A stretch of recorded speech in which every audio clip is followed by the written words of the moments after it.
मैं प्रिया तायल, आप देख रही हैं next 9 news nation. OP Rajbhar विधानसभा चुनाव से पहले अखिलेश यादव के साथ गठबंधन किया। विधानसभा चुनाव खत्म हुए और परिणाम आया, समाजवादी पार्टी की हार हुई तो उससे गठबंधन तोड़ दिया। अब ओपी राजभर जो हैं वो अखिलेश यादव से के साथ सहयोगी दल के नेता नहीं रहे हैं और उसकी वजह ये भी है कि राष्ट्रपति चुनाव में उन्होंने एनडीए की उम्मीदवार का समर्थन किया था, यानी कि द्रौपदी मुर्मू को उन्होंने अपना वोट दिया था। ऐसे में अखिलेश यादव ने उन्हें एक आजादी पत्र लिखकर ये कहते हुए कहा कि जहां आपको सम्मान मिलता है वहां आप जाने के लिए स्वतंत्र हैं। जिसके बाद ओपी राजभर किस पाले की तरफ जाएंगे, किस दल को वो गठबंधन करेंगे, इसको लेकर राजनीतिक जो चर्चाएं हैं वो लगातार जारी है। ऐसा कहा जा रहा था कि राजभर जो है बीजेपी के साथ जा सकते हैं। वहीं पर राजभर ये कई बार कहते हुए नजर आए कि वह मायावती के साथ जाने वाले हैं। मायावती उनको अपने तवज्जो नहीं दे रही है।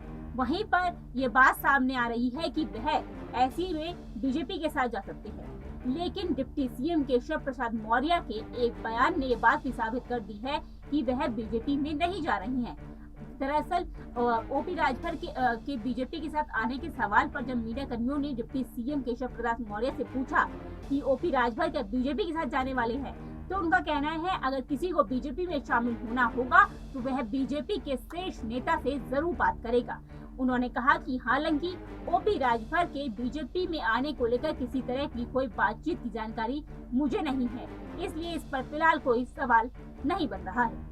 सुनिए डिप्टी सीएम केशव प्रसाद मौर्य ने क्या कुछ कहा ओपी राजभर को लेकर। 2024 को लेकर किस तरह की मंथन है, किस तरह तैयारी, हालांकि बीजेपी हमेशा चुनावी मोड में रहती है। नहीं, हर समय चुनावी मोड में नहीं रहते। अभी अनेक अभियान हैं पार्टी के, लेकिन 2022 के चुनाव के बाद, विधानसभा जीतने के बाद हम लोग विधान परिषद का चुनाव लड़े हैं और जीते हैं। विधान परिषद चुनाव के बाद उपचुनाव हुआ है आजमगढ़ और रामपुर का, उसे भी हम लोगों ने जीता है। अब इसके बाद अभी नगरीय निकाय के चुनाव होंगे, हमें पूरा विश्वास है जनता का आशीर्वाद फिर मिलेगा और इसके पश्चात फिर लोकसभा का चुनाव है और मुझे पूरा विश्वास है कि हम उत्तर प्रदेश में 75+ में रहेंगे। और जो चित्रकूट का प्रशिक्षण का कार्यक्रम है वह 3 दिन का प्रशिक्षण, ये राष्ट्रीय कार्यक्रम है और मैं भी आज वहाँ शामिल होने के लिए जा रहा हूँ। ये ओम प्रकाश राजभर की अगर बात करें तो वो लगातार उनकी समाजवादी पार्टी से दूरी है, उनको मुक्त भी वहाँ कर दिया गया, तो क्या बीजेपी के पास आने की कोई 2024 तक संभावनाएं हैं? देखिए, मुझे लगता है कि आप भाजपा के पास अगर किसी को भी आना होगा तो वो भाजपा के नेतृत्व से बात करेगा।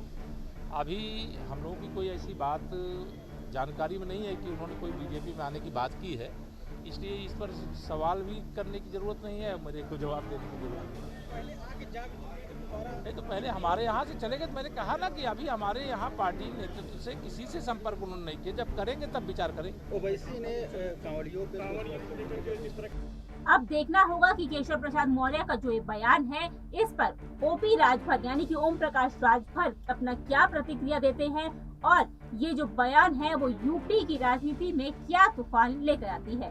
फिलहाल इस वीडियो में इतना ही। देश और दुनिया की बाकी बड़ी खबर देखने के लिए जुड़े नेक्स्ट 9 न्यूज के साथ।